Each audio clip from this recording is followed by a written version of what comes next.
Jacqueline Sauvage. À près de 70 ans, elle est devenue le symbole des femmes battues.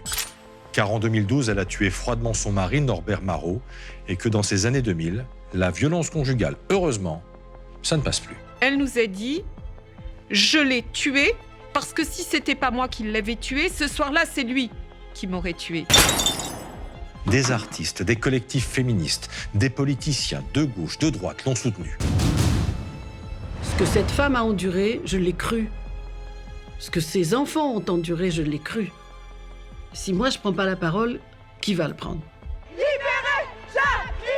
Des milliers de manifestants sont descendus dans les rues. Ça s'emballe. Ouais, ça s'emballe assez vite. Plus de 430 000 personnes ont signé une pétition pour sa libération.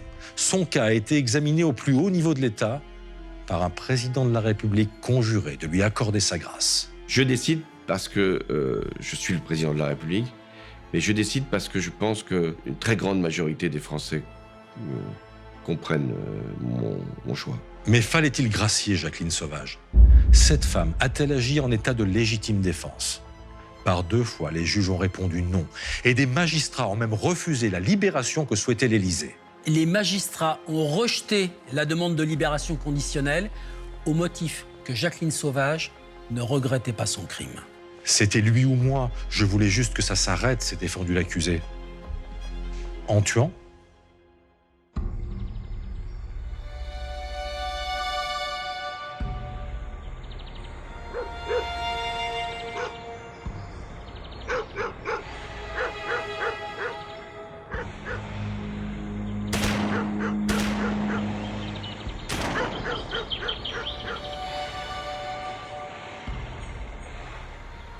Lundi 10 septembre 2012, il est 19h27 quand l'appel tombe au centre départemental des sapeurs-pompiers du Loiret.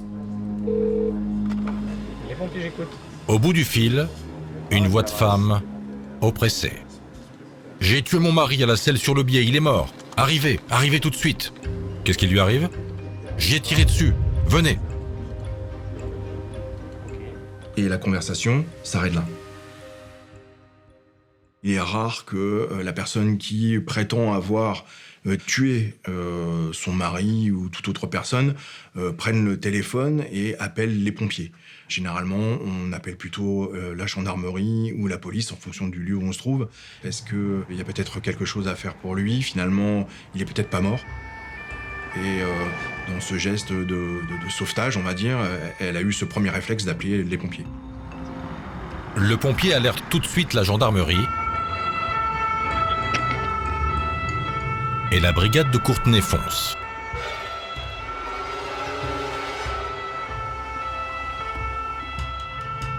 Mais sur place, l'accueil que la femme en détresse réserve aux gendarmes est assez déroutant.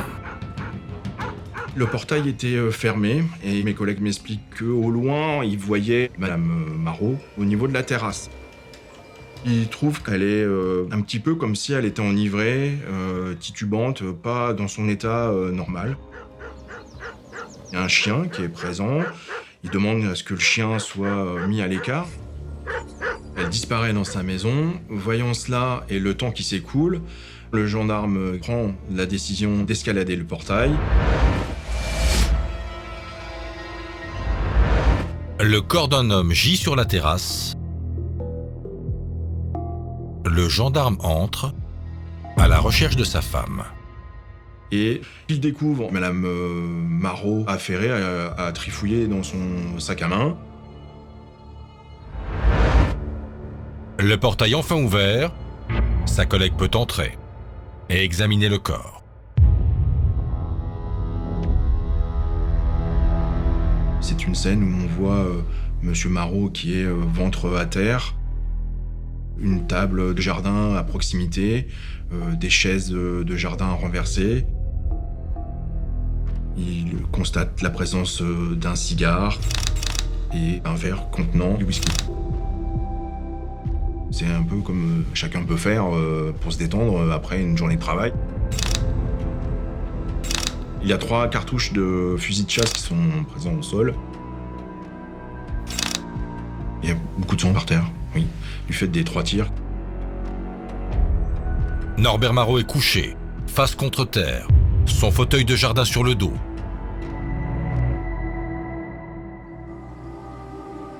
Sa femme Jacqueline est en état de choc. Je demande qu'elle soit prise en charge par les pompiers. Déjà pour voir si tout de suite il y a des blessures à traiter sur sa personne. Je la vois assise sur cette banquette dans l'ambulance des pompiers. Je vois une femme qui est abattue, le visage fermé, qui regarde ses pieds. Un peu comme une victime. J'ai pu constater qu'elle avait une blessure au niveau de la lèvre. On l'a équipée de gants au niveau des mains, de manière à pouvoir préserver l'éventuelle poudre qui serait présente sur ses mains suite aux différents tirs avec le fusil de chasse. Je demande ensuite à ce qu'elle soit acheminée jusqu'à l'hôpital de Montargis pour déterminer s'il y a la présence de traces de coups ou d'ecchymoses qui pourraient faire penser à un acte comme une bagarre qui aurait pu avoir lieu entre elle et lui et qui pourrait justifier l'acte qui a été commis. À garde, Jacqueline Marot n'est pas en état d'être entendue. En attendant le feu vert d'un médecin, les gendarmes la laissent reprendre ses esprits et ils commencent leurs investigations. Je vois arriver le maire de la commune, de la Celle-sur-le-Biais, qui connaît cette famille. Il m'explique que monsieur et madame Marot ont une entreprise de transport et qu'ils emploient deux de leurs 4 enfants au sein de cette entreprise et que les choses ne fonctionnent pas aussi bien que cela, que monsieur Marot est assez colérique. Les gendarmes font le tour du lotissement pour essayer de déterminer l'heure des tirs. D'après les voisins, il y aurait eu 3 coups de feu entre 19h15 et 19h30. C'était mon conjoint qui était là, Robert était là. Il est sorti sur la terrasse et il croyait que, comme d'habitude, monsieur Marot tirait sur des oiseaux, sur des écureuils. Chez nous, dans le sapin, il y avait un écureuil, il l'avait tué. Vers minuit, les gendarmes viennent nous voir et nous apprennent que monsieur Marot est mort. Quelque part, on se dit enfin, ouf, voilà. Tout le monde pensait que ça aurait pu être le contraire quand même. Ça aurait pu être monsieur Marot qui tue madame Marot. Parce que de la vie générale, au haut de la selle, le père Marot, c'était pas un cadeau. Les gens ne parlaient jamais de monsieur Marot, ils avaient peur. C'est quelqu'un qui est rustre, vulgaire, qui est sans gêne, qui n'hésite pas à interpeller les voisins, à les insulter. Il s'introduisait chez eux, il rouspétait toujours, il les insultait. On arrivait en 2001 et en face de nous, il y avait un bois. On ne savait pas à qui ça appartenait. Et puis 15 jours après notre arrivée, c'était au mois d'août, Robert a vu les arbres tomber et on a vu s'installer des 40 tonnes et des camions haillons.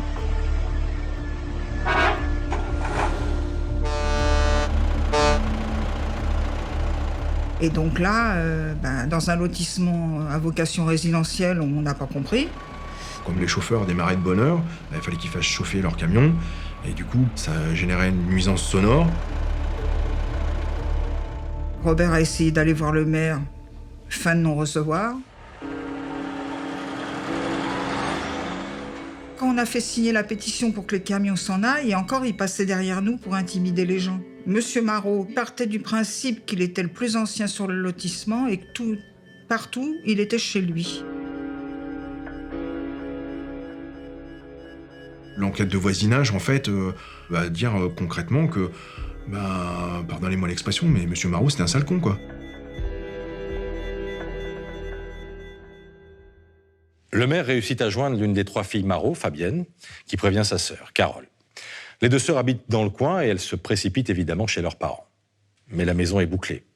Pas question d'entrer quand la police scientifique est à l'œuvre. J'ai demandé qu'elle se transporte jusqu'à la brigade de Château-Renard pour qu'elle puisse être prise en charge par des collègues afin de procéder à une audition de premier jet, on va dire. En chemin, Fabienne, Carole et leur conjoint décident de s'arrêter chez Pascal, à Saint-Firmin-des-Bois. C'est leur frère, il faut le prévenir. Ils trouvent la maison fermée, pas de lumière. Ils répondaient pas au téléphone. Donc ils décident de rentrer dans la maison. Ils montent à l'étage.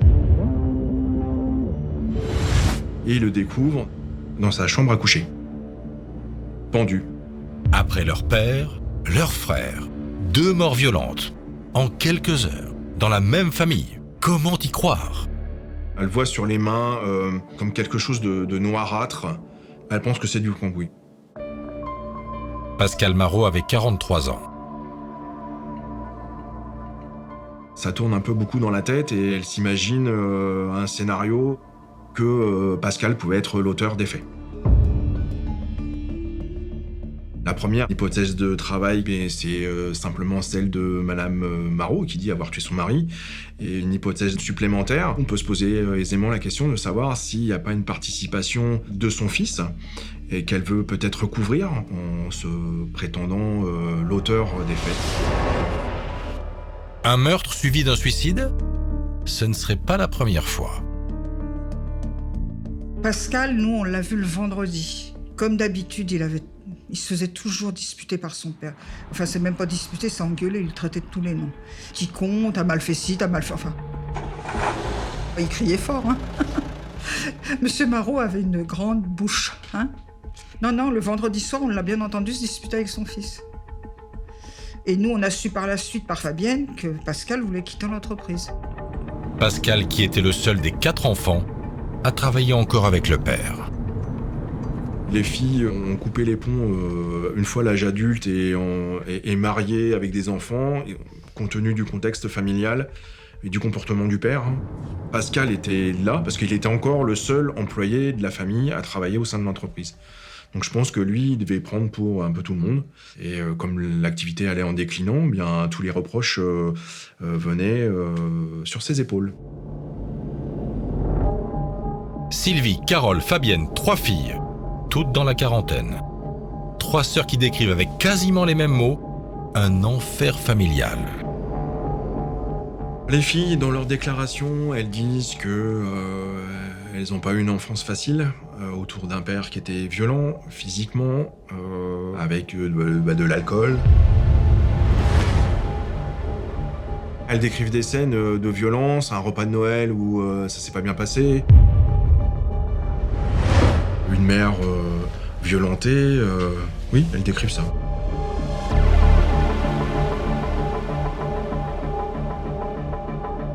Elles avaient une mère plutôt aimante, qui essayait tant bien que mal de les protéger.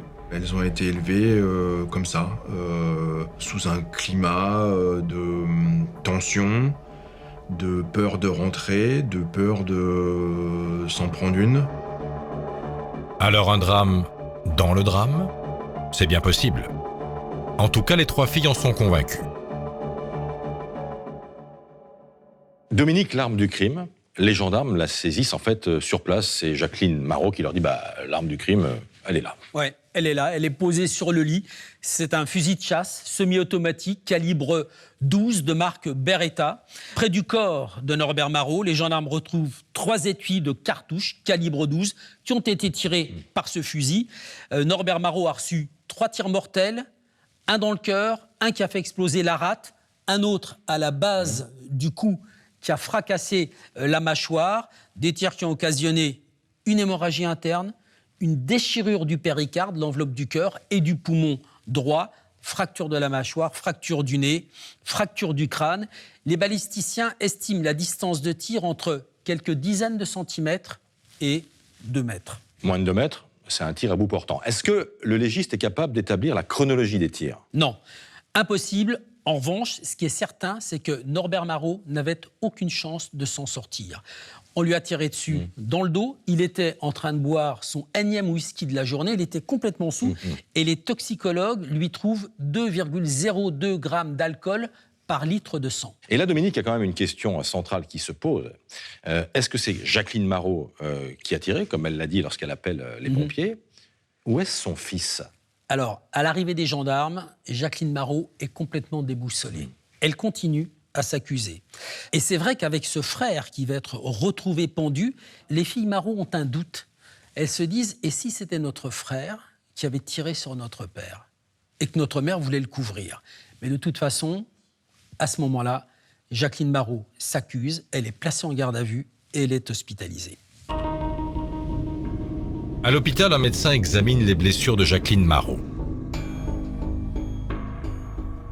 L'examen physique fait par le médecin montre qu'elle avait une blessure au niveau de la lèvre. Au-delà de cette blessure apparente, il y a également un hématome au niveau du coude et un vieux hématome qui est un petit peu plus ancien au niveau du tibia. La présence de ces traces, de ces ecchymoses, ne laisse pas penser qu'elle a été rouée de coups. C'est peut-être pas forcément lié à des violences physiques faites par son mari. Le médecin lui délivre une ITT, une incapacité totale de travail d'1 jour, et les gendarmes viennent la chercher le mardi 11 au matin pour la ramener chez elle le temps d'une perquisition. Dans la maison, il y a une cuisine, une salle à manger et il y a 2 chambres à coucher. Parce qu'il faut savoir qu'il faisait chambre à part. On n'est pas dans une perquisition qui est banale, dans la mesure où on trouve une quantité impressionnante d'armes, que ce soit fusil de chasse ou carabine, une quantité impressionnante de munitions. Et ça, pas stocké dans un seul endroit de la maison, mais un petit peu partout. Que ça soit dans la cuisine, que ça soit dans les chambres, que ça soit dans le sous-sol.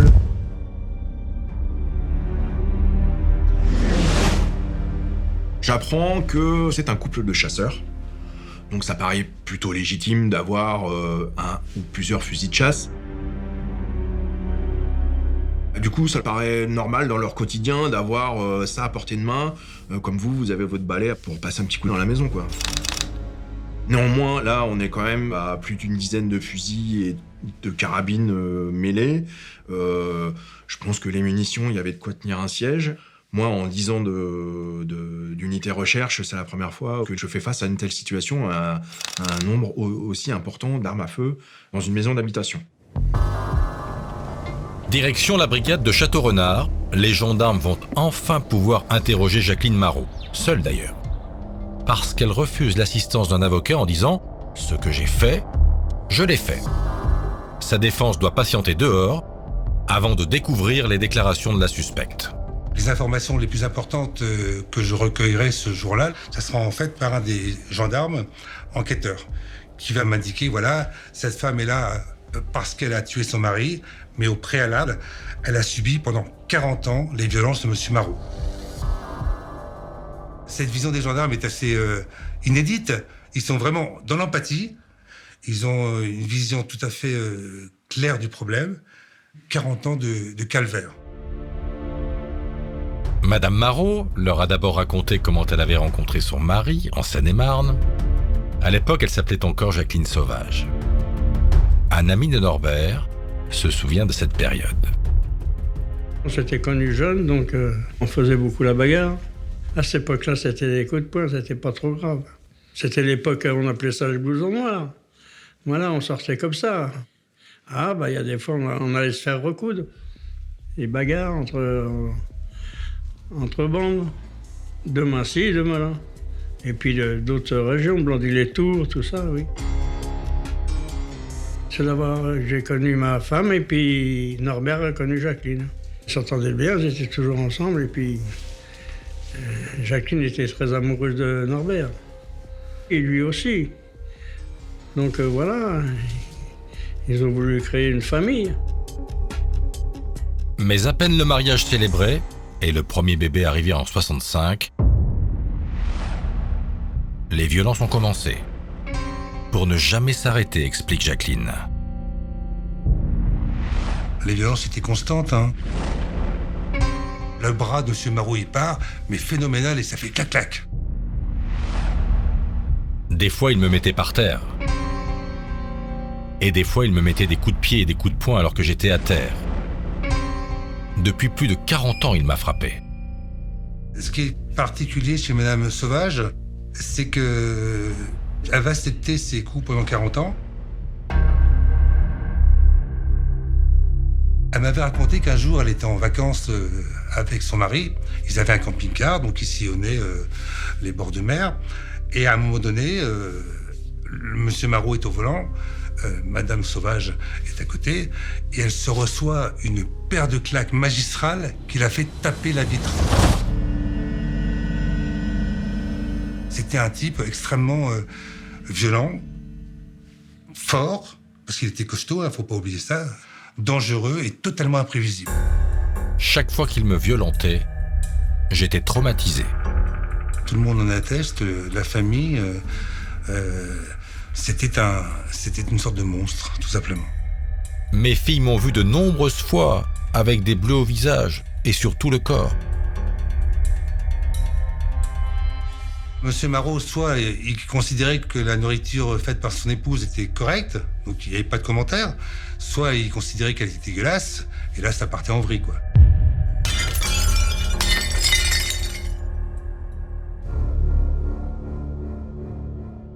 Elle a passé des nuits dehors parce qu'elle avait peur, parce que son mari était intervenu de telle façon. Ses enfants la cherchaient parce qu'on ne savait plus où elle était. Oui, c'était quelque chose de constant. Ouais.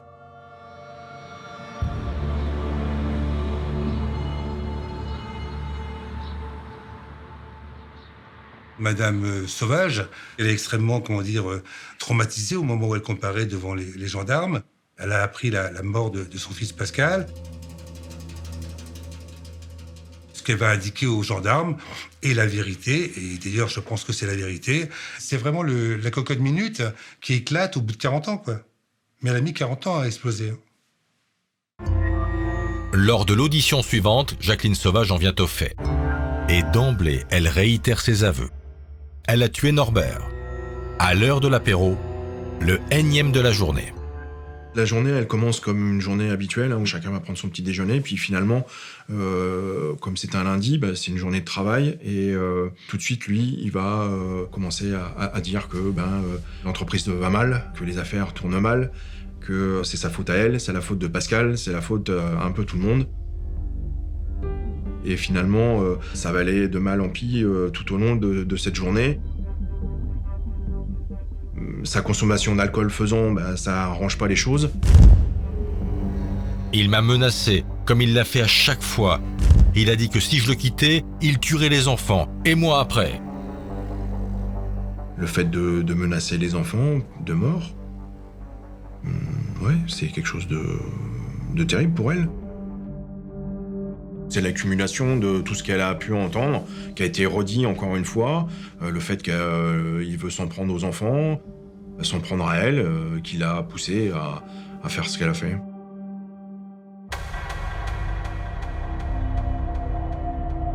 Ils déjeunent séparément, et Madame Sauvage, qui a l'habitude de faire une petite sieste, justement, elle va s'enfermer dans sa chambre, après avoir pris un médicament qui l'aide aussi à dormir. Bouclé dans sa chambre, pour être un peu en paix.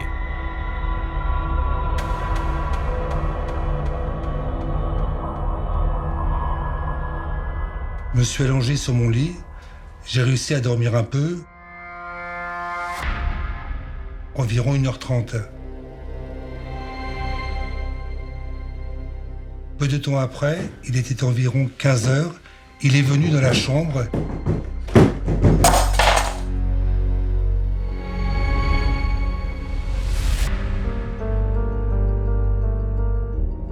Je suis sorti dans le couloir, puis après j'ai vu qu'il avait encore pris un verre. Il m'a bousculé, il m'a fichu un coup là sur la lèvre. Il m'a frappé, il m'a fichu un coup de poing, il m'a poussé.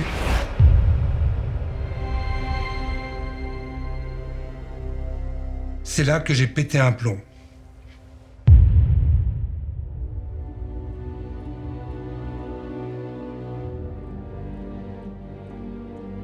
Vers 16h, je ne sais plus, il s'était resservi un verre de whisky. Il était sur la terrasse, il était insolent envers moi.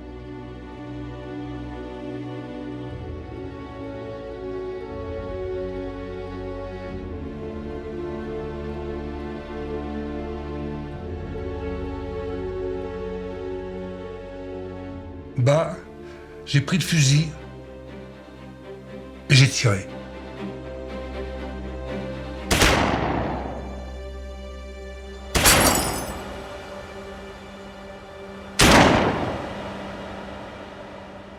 Elle tire à 3 reprises sur son mari qui était de dos.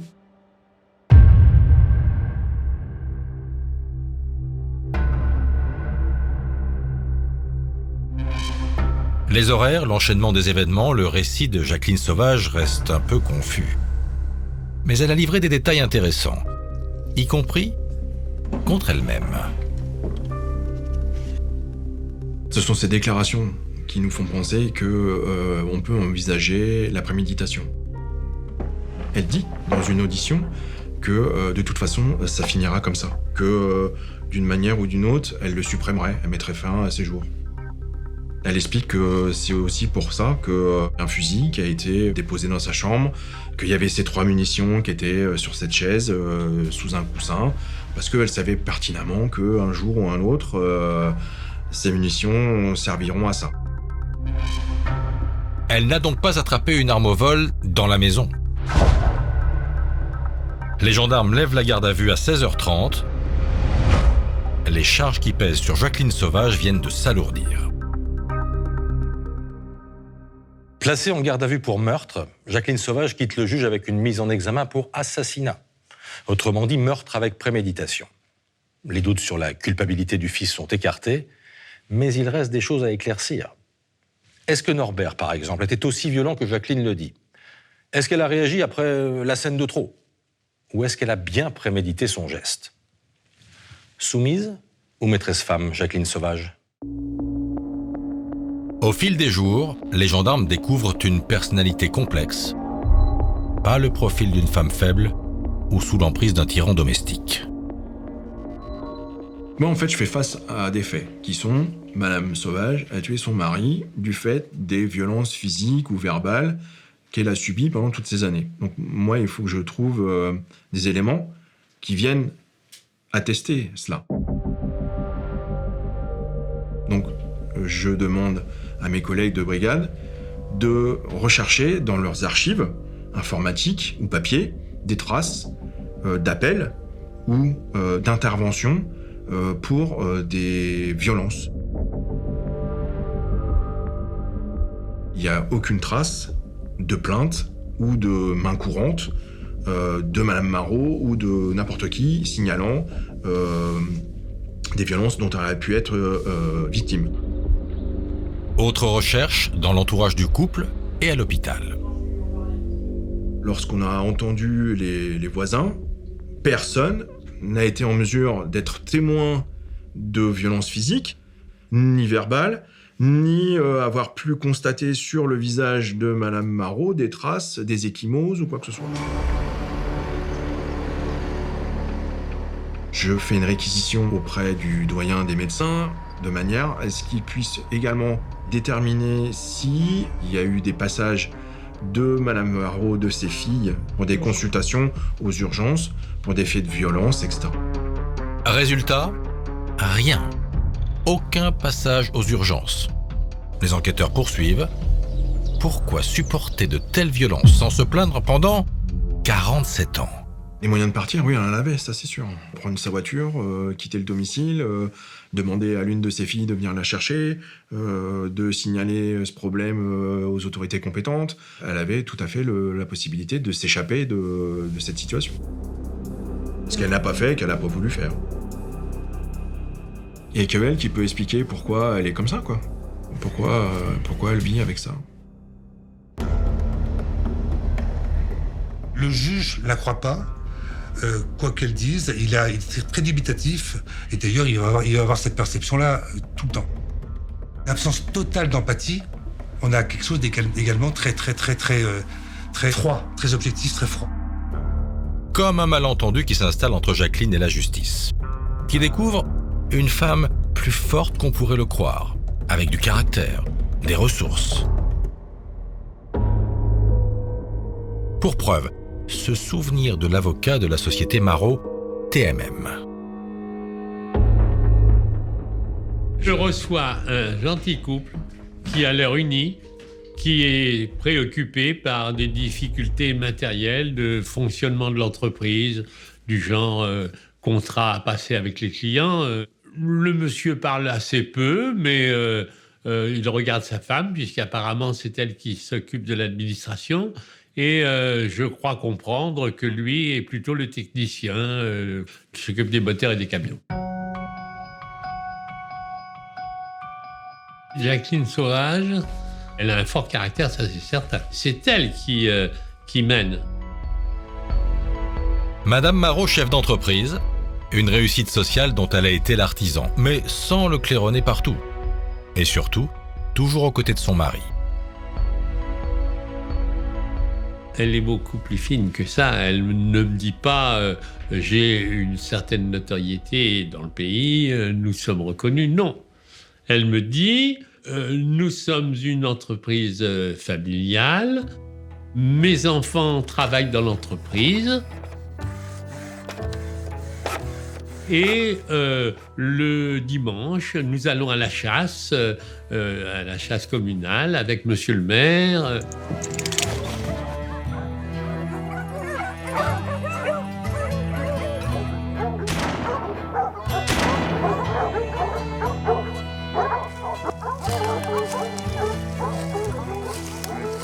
Tous les week-ends, c'est week-end de chasse, et ils partent tous les deux à la chasse. On les voit jamais l'un sans l'autre.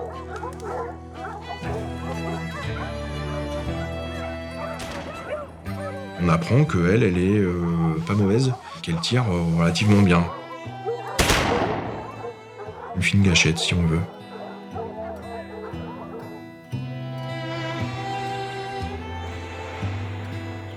Une femme qui s'est décidée, dirigée, visée, tirée, mais qui aurait pris des coups à longueur d'année sans répondre, et surtout sans lâcher son mari d'une semelle.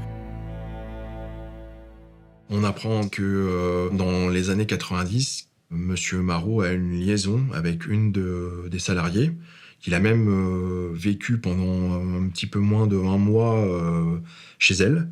Et lorsqu'on l'a entendue, cette personne, elle nous fait le récit d'un moment de sa vie où finalement elle est prise en chasse en véhicule par Madame Marot, qui la poursuit jusqu'à son domicile.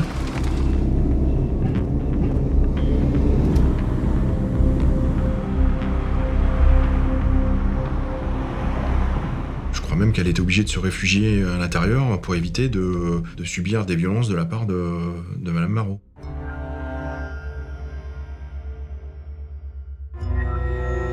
Elle va le rechercher, elle va rechercher son mari. C'est une opportunité, une raison de pouvoir quitter son époux et partir. Néanmoins, elle montre une forme de jalousie et ça, c'est un peu contradictoire. Dominique, le jour des faits, Jacqueline Sauvage dit qu'elle a pris des somnifères, on est juste après le déjeuner, qu'elle s'est endormie et que c'est son mari qui l'a réveillée. À ce moment-là, elle titube. Le juge a ordonné une expertise toxicologique pour vérifier si elle avait toute sa raison. Qu'est-ce que ça donne ? Les résultats contredisent ces déclarations. Les toxicologues ne retrouvent rien, ni somnifères, ni antidépresseurs, ni aucune autre substance, pas de neuroleptique, pas de benzodiazépine, pas de barbiturique, pas non plus de produits stupéfiants. Jacqueline Sauvage est clean. Son corps a peut-être évacué les médocs, ça arrive, hein ? C'est évidemment ce que vont prétendre ses avocats. Ils le plaideront d'ailleurs plus tard. Ils diront « la méthode employée n'est pas assez affinée. Si on avait mieux cherché, les toxicologues auraient pu retrouver des traces résiduelles des somnifères. » Mais c'est pas ça qui est important, Christophe. C'est quoi ? Ce qui est important, c'est qu'elle a menti. Le juge et les gendarmes savent maintenant qu'elle a menti sur les somnifères. Et pourquoi est-ce qu'elle n'aurait pas menti sur le reste, sur les violences qu'elle décrit ? Et oui. Et donc, il y a d'autres questions qui se posent. Par exemple, quand a-t-elle préparé l'arme ? Et surtout, pourquoi avoir agi aujourd'hui ? Alors que ça fait quasiment un demi-siècle, 47 ans qu'elle vit l'enfer, quoi. Mystère. Jacqueline Sauvage n'est jamais précise dans ses réponses. Elle va raconter qu'elle est allée chercher des cartouches pour mettre dans le fusil. Elle les a prises dans l'armoire de chasse, dans le sous-sol. Elle les a remontées, posées sur une chaise dans sa chambre sous un coussin. On lui demande quand. Elle dit il y a peut-être une semaine. Est-ce que c'était pour vous en prendre à Norbert ? Oui, mais pas seulement, peut-être aussi à un cambrioleur. Elle n'est jamais claire dans ses réponses. Elle dit au juge « J'avais toujours l'idée qu'un jour, ça finirait mal. Ça veut dire que la préméditation n'est pas tranchée, en fait. Non. Et pour en avoir le cœur net, eh bien, le juge demande une reconstitution le 5 décembre 2012. Chez elle, dans son élément, Jacqueline Sauvage sera peut-être moins confuse. C'est en tout cas l'espoir du juge. Madame Sauvage arrive chez elle comme si elle avait quitté la veille. Elle regarde comment ça se passe chez elle, comment est chez elle après ces quelques mois d'absence, et va regarder son courrier. C'est un côté un petit peu surréaliste.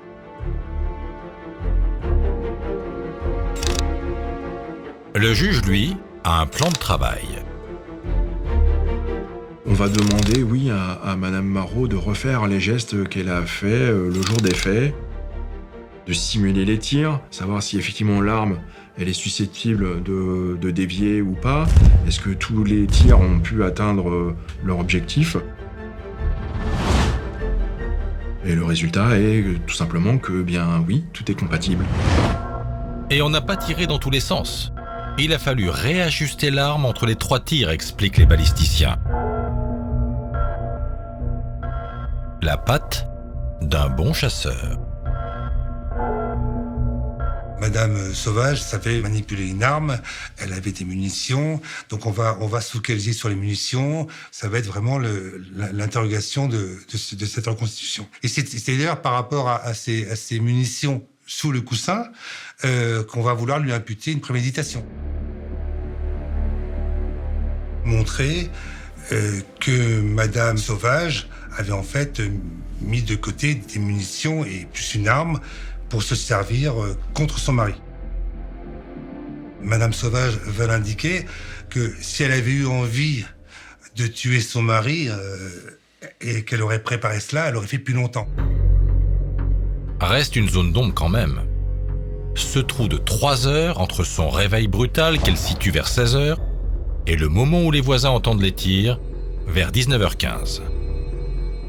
C'est vrai qu'on ne sait pas trop ce qui se passe entre ce moment-là et finalement l'heure à laquelle elle se saisit du fusil et qu'elle va tirer sur lui. Ce qui est indéniable, c'est que elle appelle juste après avoir tiré, donc il est autour de 19h30. Donc il y a 3 heures où on ne sait pas trop ce qui s'est passé. Des heures pour ruminer et préparer l'exécution de son mari, après avoir caché l'arme et les munitions dans sa chambre? Pour le juge, la préméditation est signée.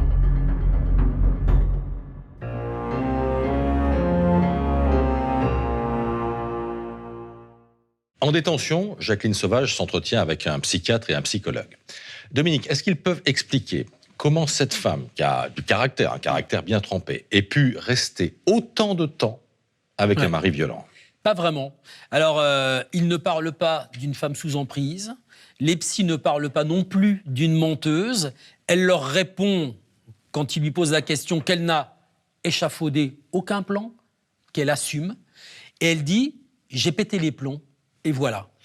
La psychologue note que Jacqueline Sauvage ne remet pas son geste en question parce qu'elle s'est toujours sentie victime d'un homme qu'elle n'a pas réussi à quitter. Est-ce qu'il y a altération du discernement au moment des faits ou pas? Le fameux article 122-1, non. Ni abolition, ni altération du discernement. Finalement, ces expertises, elles n'apportent pas grand-chose. Donc Jacqueline Sauvage est renvoyée devant une cour d'assises pour assassinat sur conjoint, ce qui est une circonstance aggravante. Elle risque quoi? Elle risque la réclusion criminelle à perpétuité et elle va être jugée par la cour d'assises du Loiret à Orléans. Il va falloir se battre. Jacqueline Sauvage change d'avocat, elle reprend celui de la société Marot et il obtient sa remise en liberté en avril 2014. Exceptionnel pour un assassinat.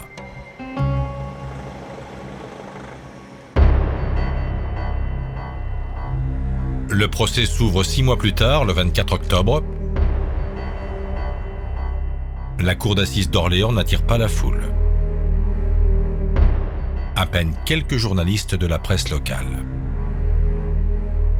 Jacqueline Sauvage, c'est quelqu'un, quand elle rentre dans la salle d'audience, on ne pourrait pas imaginer qu'elle est accusée. Elle arrive libre, c'est vrai. Et donc, elle comparaît en imaginant qu'on va pouvoir se mettre à sa place. La place qu'elle a cachée à tout le monde. Mais d'un seul coup, on va pouvoir la découvrir. Mais à peine la présidente l'interroge-t-elle sur sa vie que l'accusé se referme comme une huître. Elle déroule le fil de sa vie comme si c'était la vie de sa meilleure amie. On n'a pas l'impression qu'elle parle d'elle. Le fait que Jacqueline Sauvage s'acoquine avec Norbert Marot, qui était un mauvais garçon, n'est pas du tout du goût de sa famille, qui va tout faire pour s'opposer à cette union. Et Jacqueline Sauvage va passer outre. Et je pense qu'elle a toujours voulu prouver qu'elle n'avait pas eu tort. Comment les jurés pourraient-ils croire que cette forte tête, capable de rompre avec sa famille par amour à l'adolescence, a pu plier les chines et prendre des coups pendant plus de 40 ans? Elle pense qu'ils vont avoir une empathie telle qu'ils vont comprendre ce qui se passe sans parole. Voilà. Bon, c'est impossible. Je lui dis, écoutez, il faudra expliquer exactement ce qui s'est passé. Et elle m'a dit, moi, je ne pleurniche pas. L'avocat général ou même la présidente vont s'étonner que personne n'ait jamais vu sur Jacqueline Sauvage de traces de coups, ce qui est quelque chose qui ne correspond pas à ce qu'elle dit. Et Jacqueline Sauvage dit, mais moi, lorsque j'avais des bleus, je ne sortais pas. Lorsque j'allais voir le médecin, c'était parce que je n'avais plus de bleus. Elle s'arrangeait pour continuer à donner le change et à montrer à l'extérieur, en tout cas, faire croire à l'extérieur que tout allait bien. On avait du mal à adhérer à ce qu'elle disait. On avait un peu l'impression qu'elle faisait une récitation. Jacqueline Sauvage s'est construit une carapace, je crois, pour se protéger de la violence de son mari. Et cette carapace, elle y est enfermée, y compris le jour de son procès. C'est-à-dire qu'elle n'arrive pas à transmettre l'émotion que devrait susciter 47 années d'horreur. Inaudible l'accusé. À la barre, ses filles viennent à sa rescousse. Elles sidèrent même la salle. L'une après l'autre, elles se livrent. Une intimité qu'elles n'avaient jamais confiée. En tout cas, jamais en public. On a découvert qu'il y avait une affaire dans l'affaire et que Norbert Marot pouvait se livrer à des choses encore plus sordides. Ce n'étaient pas des fessées, mais des trempes. Il y a eu des agressions sexuelles quand j'ai eu 12-13 ans. Une fois, il m'a violé dans la salle de bain. Norbert Marot violait ses propres filles, les frappait. Il va aller jusqu'à casser un fusil sur le dos d'une de ses filles, dont il va également briser le tympan.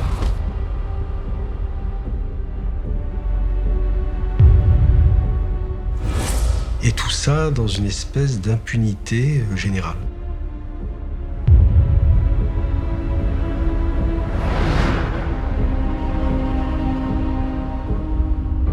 C'est toute une famille qui est sous le joug d'un tyran domestique. Jacqueline Sauvage ignorait-elle vraiment ces violences sur ses filles? Ses explications restent confuses. Les coups, oui. Les viols, non. On reproche à Jacqueline Sauvage à ce moment-là de ne pas avoir su protéger ses filles, ni des coups, ni des viols. Et on lui fait remarquer qu'elle aurait pu tout aussi bien déposer plainte. Et d'ailleurs, on va faire la même remarque aux filles. Pourquoi n'avez-vous pas déposé plainte? Et toutes ont la même réponse à chaque fois. Si on avait déposé plainte, ça aurait été pire. Ce qui en dit long sur l'emprise violente qu'avait Norbert Marot sur ce huis clos familial. L'avocate générale est sensible au récit des filles, et à la surprise générale, elle renonce à la préméditation. Oublier l'assassinat, c'est un meurtre. Mais ça ne suffit toujours pas à la défense, qui veut convaincre la cour que Jacqueline n'a pas réalisé ce qu'elle faisait. À la façon dont Jacqueline Sauvage s'était expliquée et à la façon dont les filles étaient en difficulté parce qu'elles avaient à exprimer quelque chose qu'elles avaient caché pendant des années et des années, ben, il faut aboutir à la conviction des jurés de ce que il n'y a pas eu de volonté homicide et qu'il y a eu un accident, une perte de contrôle. Les jurés pouvaient quand même avoir un doute sérieux. Hein. Mais non, les jurés n'ont pas voulu de l'accident, ni de l'altération du discernement. Et le 28 octobre 2014, Jacqueline Sauvage est condamnée à 10 ans de réclusion. 10 ans, c'est mieux que la perpétuité, ou les 12 à 14 ans demandés par l'avocat général. Mais pour certains, ce verdict est encore trop lourd, injustement lourd. C'est le début de l'affaire Sauvage.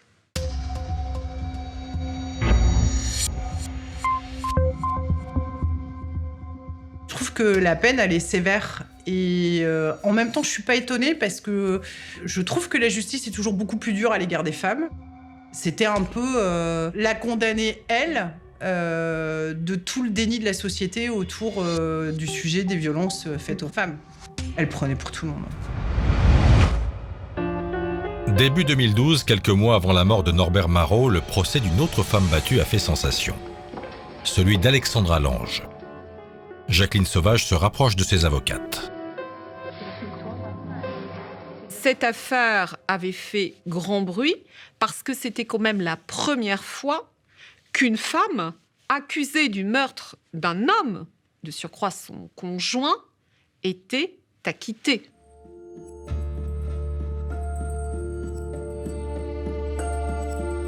Une vie de soumission. Une esclave. Une esclave conjugale, une esclave ménagère, une esclave sexuelle et de la prostituée. Et un beau jour, traumatisée, elle lui dit « je vais partir ». Réponse du conjoint, des coups. La scène du drame, ils sont dans la cuisine, il la couche effectivement sur la table de la cuisine et il veut l'étrangler. Et Alexandra voit un couteau, elle met le couteau dans sa gorge et il va mourir. Le procès de cette jeune maman de 4 enfants se déroule à Douai en mars 2012. Alexandra Lange était très mutique, ne répondait pas aux questions, ne parlait pas. Tant et si bien que la présidente est venue m'interroger en me disant « écoutez, il va falloir qu'elle parle. Parce que sinon, on ne comprend pas bien ce qui s'est passé. On ne comprend pas bien qui elle est. » Et elle a parlé. Elle a réussi. Elle a réussi parce que c'était le moment ou jamais. Alexandra Lange va émouvoir jusqu'à l'homme qui porte l'accusation. Malheureusement, on a rendez-vous avec ce type de victime d'habitude. C'est à la morgue. Et cette fois-ci, c'est différent. Donc, c'est un procès emblématique qui permet de parler de ce que vivent les femmes victimes de violences intrafamiliales. Les mots de l'avocat général lors du procès d'Alexandra Lange créent un événement judiciaire. Inédit, historique. Il a estimé que la société ne pouvait pas se défausser puisqu'elle ne l'avait pas aidée. Et il a conclu en disant « Madame, vous n'avez rien à faire ici. Acquittez-la. » Un acquittement que la défense de Jacqueline Sauvage compte bien demander aussi pour sa nouvelle cliente. Mais pour l'avocat général qui doit soutenir l'accusation en appel, Jacqueline, c'est pas Alexandra. 10 ans de réclusion criminelle, ça me paraissait adapté. Ça me paraissait adapté parce que ça prenait en considération et tenait pour vrai ce que Madame Sauvage nous disait de sa vie, qui était une vie assurée, une vie déterminée, mais une vie aussi subie de la part de son sale bonhomme. Voilà. Et donc, je rappelle qu'un homicide volontaire par conjoint, on encourt la réclusion criminelle à perpétuité. Alors va-t-il réclamer à nouveau 10 ans ? Face à lui, la défense rejoue la stratégie gagnante de l'affaire Lange à Douai. L'accusé doit susciter l'empathie. Il faut que la famille se mette à nu devant la cour d'assises en appel. C'est leur dernière chance de tout dire.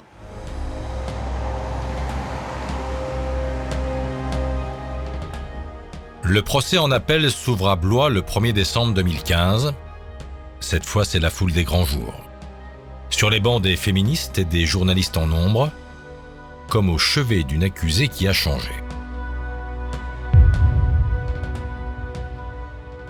Elle a vieilli, elle a le visage défait, on sent que la détention l'a beaucoup atteinte. On la sent assez inquiète et vraiment, elle renvoie une image beaucoup plus humaine pour le coup. Ses avocates ont reconvoqué les témoins de la vie du couple Marot et c'est un défilé contre Norbert. Il fallait quand même apporter des éléments nouveaux si on voulait que Jacqueline Sauvage soit entendue, soit reconnue dans tout ce qu'elle disait.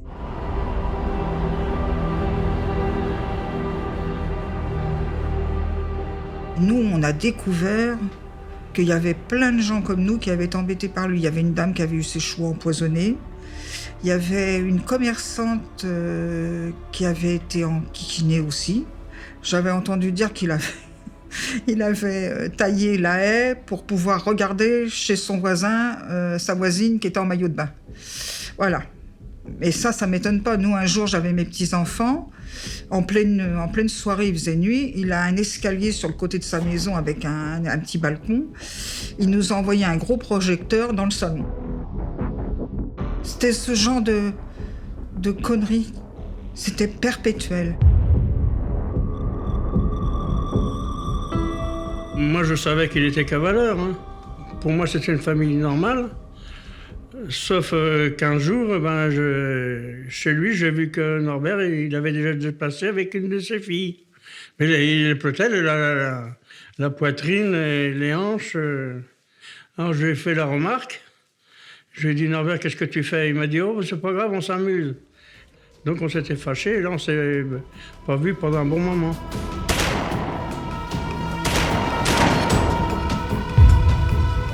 On a bu du champagne avec notre voisine.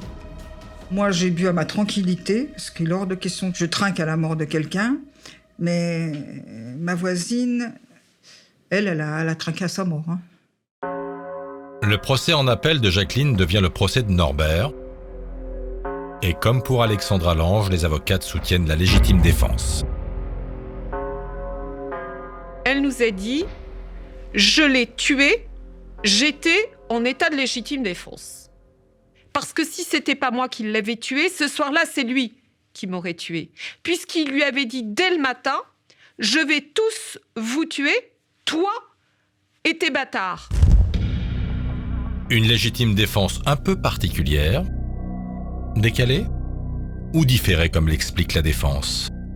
Au Canada, des experts psychiatriques invoquent le syndrome de femme battue. C'est-à-dire qu'une femme battue n'a pas les mêmes réactions qu'une femme qui ne l'a jamais été. Et que ça peut s'expliquer qu'il y ait une altération du discernement au moment où elle tire, parce que c'est un geste de survie. Et qu'on peut comprendre que ça ne soit pas dans le même temps, au même moment, qu'elle se défende. Qu'il peut y avoir un décalage assez proche, mais qu'il puisse y avoir un décalage. Seulement voilà, les jurés et les cours d'assises sont là pour appliquer les textes français, pas pour écrire ou changer la loi. La légitime défense telle qu'elle est prévue dans notre code pénal, c'est pour essayer de faire simple et vulgariser, c'est de dire si je suis victime d'une attaque illégitime, je peux m'en défendre et dans une riposte immédiate et proportionnée, je peux moi-même commettre un acte de violence pour me défendre. Vous voyez, bon. Mais moi, mon but dans mes réquisitions, c'est quand même de rappeler aux magistrats professionnels et aux jurés qu'ils ont à juger une dame qui est accusée d'avoir tué un homme dans des conditions quand même particulières. Il faut peut-être y revenir deux secondes. 3 coups de feu donnés, nous dit l'expert balistique, à moins de 2 mètres dans le dos. Bon, c'est un carnage. C'est une exécution.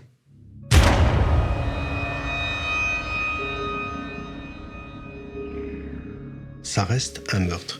Et dans son réquisitoire, Monsieur Chevalier dira à un moment donné « Je ne vais quand même pas, Madame Sauvage, vous donner une médaille pour avoir débarrassé la Celle-sur-Bière d'un monstre. » Et l'avocat général de conclure au nom de la société. Je disais que si Madame Sauvage devait être acquittée parce qu'on considérait qu'elle était en état de légitime défense, alors ce serait lui donner un permis de tuer. L'avocat général est convaincant. Ce permis de tuer, les jurés de Blois refusent de le donner à Jacqueline Sauvage. Même peine, 10 ans. Quand au fond de la salle, une voix se lève. Est-ce que c'est possible? Oui, allez-y. Parce que là, franchement... C'est possible, monsieur l'avocat général, est-ce que c'est possible? Madame, pas besoin de caméra. Je me fiche des caméras, je me fiche de la justice, je veux ma mère dans mes bras, c'est tout ce que je veux. Non, non.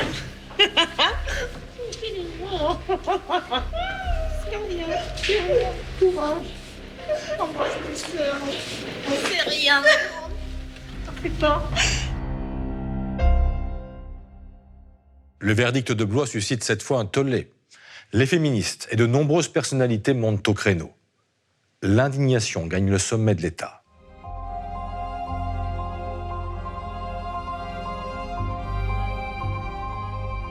J'ai vu ces femmes se précipiter vers leur mère au moment du jugement. Ça m'a bouleversée, quoi. Ce que cette femme a enduré, je l'ai cru. Ce que ses enfants ont enduré, je l'ai cru. Alors, peut-être parce que j'ai vu ce qui se passait chez moi. Parce que ma mère n'a pas porté plainte.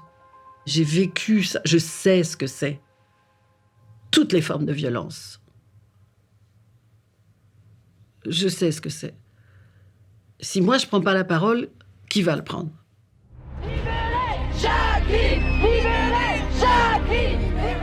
La comédienne Eva Darlan crée un comité de soutien vite rejoint par Annie Dupéret, Muriel Robin, Guy Bedos et d'autres artistes. Indignée comme nombre de féministes, Karine Plassard, elle, lance une pétition pour demander la grâce de Jacqueline Sauvage. Ça s'emballe, ouais, ça s'emballe assez vite parce que donc mi-décembre, elle est déjà à 80 000 signatures et au mois de janvier, quand on fait la manif, elle est à plus de 300 000. Donc en effet, ça va hyper vite. Sauvage, grâce et liberté. Sauvage. Les semaines passent, mais la pression ne faiblit pas. Grâce et liberté. Justice sauvage. Le 23 janvier 2016, une manifestation s'organise à Paris. Libérez Jacqueline! Justice sauvage! On arrive à la sortie du métro, on monte les escaliers et là on voit des dizaines de camions télé. Et je me retourne vers mes copines et je dis « Ah, il doit y avoir une autre manif !» Bah pas du tout, c'était pour nous en fait. Et moi, encore une fois, un peu dépassée par le truc en me disant « Mais qu'est-ce qui se passe quoi ?» Les médias couvrent et amplifient la mobilisation pour Jacqueline Sauvage, tandis que les Femmes créent l'événement devant la prison. Libérez Jacqueline! Libérez Jacqueline! Les femmes contre-attaquent quand la justice... C'est des femmes extraordinaires. Hein. Quel courage, quel courage. Ils sont allés bêcher devant la prison pour essayer de faire un souterrain pour que Jacqueline Sauvage s'enfuit. C'était fortiche, c'était bien. Les politiques s'en mêlent. 2 députés passent soutenir l'accusé en prison. Le comité de soutien demande la grâce parce qu'il n'y a pas d'autre issue.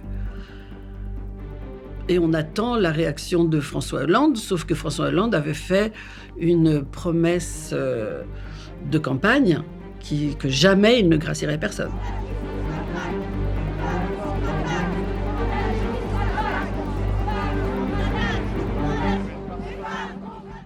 Une fois que la question de la grâce a été évoquée, elle posait pour moi un problème de principe que j'avais déjà soulevé avant même d'être président. Pourquoi faudrait-il que le chef de l'État, au prétexte qu'il a été élu par les Français, puisse décider de la liberté ou non d'une personne condamnée? Je pouvais en faire usage ou pas. Donc, mais j'étais réservé parce qu'il venait, à mes yeux, ce droit de grâce, remettre en cause l'indépendance de la justice. Je suis très attaché à l'indépendance de la justice et je ne voulais pas que ça devienne finalement une facilité. L'Élysée fait savoir que le président est en train de réfléchir au cas Sauvage. Et le 29 janvier, il reçoit ses filles et ses avocates.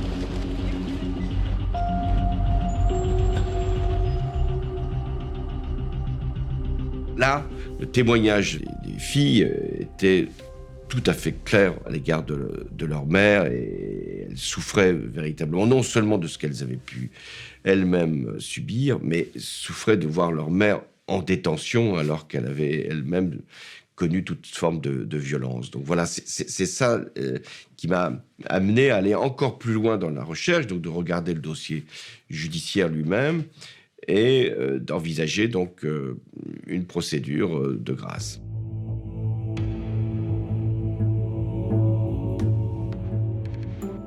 Donc j'en suis arrivé à une position qui me paraissait la meilleure pour respecter l'indépendance de la justice et pour permettre à Jacqueline Sauvage de retrouver le plus vite possible sa liberté, de faire une grâce partielle pour qu'elle puisse demander une libération conditionnelle.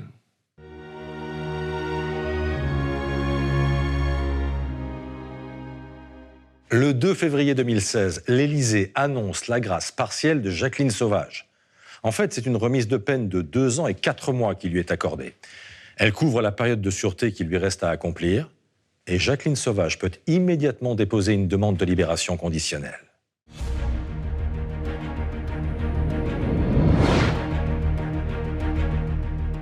Et donc là, c'est super, ça y est, on a gagné. En fait, on pense qu'on a gagné. Voilà, c'est victoire. Et puis, dans 3, 4 mois, 5 mois, elle va sortir.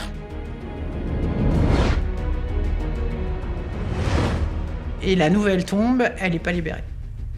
Là, c'est un peu beaucoup la douche froide. Hein.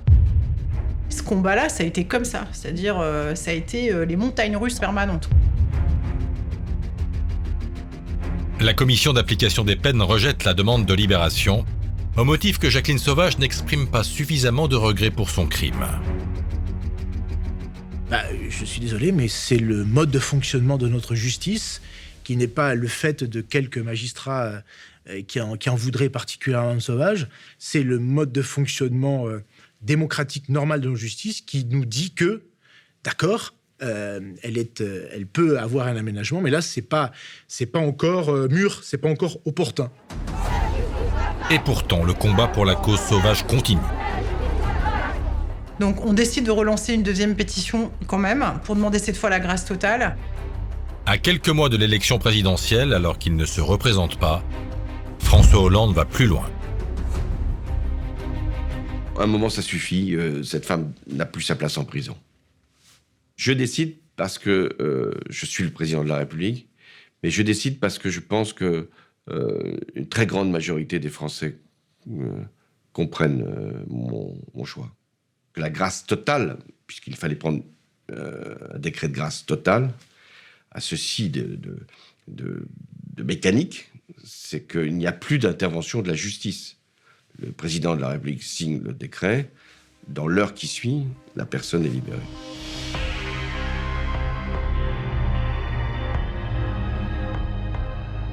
Et peu à peu, elle a réintégré sa maison, elle a changé la déco et tout ça. Et puis, voilà, c'était une femme qui allait commencer une vie bien étrange quand même. Bien étrange. La liberté, elle ne savait pas ce que c'était, hein.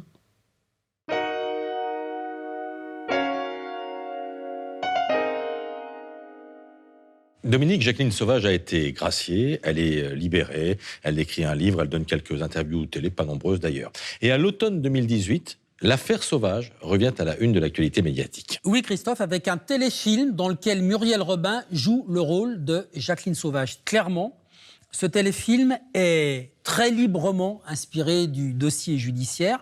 C'est la version de Jacqueline Sauvage. Et cette diffusion, elle va faire réagir une personne importante dans le dossier. C'est l'avocat général qui s'appelle Frédéric Chevalier, qui s'indigne de cette version donnée dans le film et qui va envoyer cette lettre ouverte à Jacqueline Sauvage, qui va être publiée dans le journal Le Monde. Alors ça, c'est extrêmement rare qu'un magistrat s'exprime après un verdict rendu, parce qu'il est soumis au devoir de réserve. Ouais. Qu'est-ce qu'il dit ? Il veut rétablir la vérité judiciaire parce qu'il considère que le dossier de cette femme, qui a déjà été condamnée 2 fois par 2 cours d'assises, fait l'objet d'une réécriture. Et il s'adresse, dans des termes assez forts, à Jacqueline Sauvage, en lui disant qu'elle a toujours été une femme déterminée, que la réduire à une femme sous l'emprise d'un tyran, c'est nier totalement sa personnalité. Je veux vous parler, lui dit-il, de ces 47 ans dont les journalistes, hommes et femmes politiques, artistes, intellectuels de tous bords, se sont emparés sans en connaître la raison. Donc il y en a vraiment pour tout le monde, là. Il y en a pour tout le monde. Le magistrat dénonce le gigantesque, écoutez bien, café du commerce que les réseaux sociaux fabriquent et qui a forgé une autre vérité, la vérité du peuple virtuel, au détriment de la vérité judiciaire. Il ne nie pas les violences qu'a subies Jacqueline Sauvage, mais il dit qu'on ne peut pas résumer cette affaire à ces 47 années de violence. Il lui parle avec beaucoup de compassion. Il lui dit « Je vous ai cru lorsque vous avez dit que votre mari se montrait violent ». Mais il revient sur un principe fondamental du droit et de la justice. On ne se fait pas justice soi-même. Absolument. La justice s'exerce, dit-il, pour éviter la vengeance et punir à la place des victimes. C'est écrit dans cette tribune du Monde. Et il conclut, écoutez, « Érigez votre comportement comme la solution pour lutter contre les violences faites aux femmes, c'est se tromper de cas. » C'est fort. Vous êtes devenu sans doute, malgré vous, le symbole inadapté d'un fait majeur de société. Et Jacqueline Sauvage ne répondra jamais à cette lettre. Ce qui est très bien dans cette affaire, c'est qu'au moins, ce sujet de société primordial, que sont les violences intrafamiliales, les violences conjugales, les violences des hommes sur les femmes dans un milieu d'intimité, au moins, ce sujet-là, il est totalement venu sur le devant de la scène, et c'était important. Ce que je pense, c'est qu'il n'y avait pas besoin de discréditer une décision de justice rendue dans des conditions assez irréprochables, me semble-t-il, pour mettre en avant cette cause. Pas de vengeance, pas d'autodéfense, soutient le magistrat. C'est à la justice de juger et punir les violences intrafamiliales, parce que le combat est loin d'être terminé. Ah oui, je crois qu'il y a des petites avancées grâce à de grandes douleurs, comme celle de Jacqueline Sauvage. Je crois que c'est la seule chose qu'elle ait pu faire, c'est sensibiliser. Parce que qu'elle soit une icône, je ne le crois pas. Qu'à partir d'elle, tout change, non. Il y a des petites avancées. Et maintenant, on ne peut pas dire qu'on ne sait pas. On n'avait pas résolu le combat pour les femmes victimes de violences. Des affaires, il y en avait encore, et des histoires, il y en a encore, et des femmes assassinées, il y en a encore, et voilà.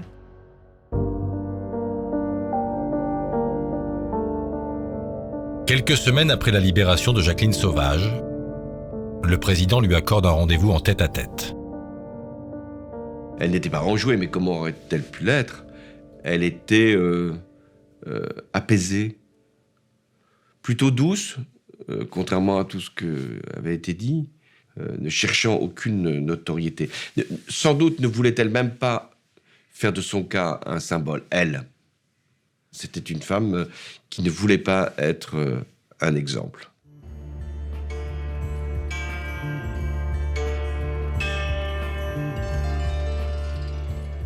Jacqueline Sauvage est la première femme qui a bénéficié d'une grâce présidentielle en France. Elle a fini ses jours en paix chez elle, dans sa maison du Loiret, où elle est morte le 23 juillet 2020. Elle avait 72 ans.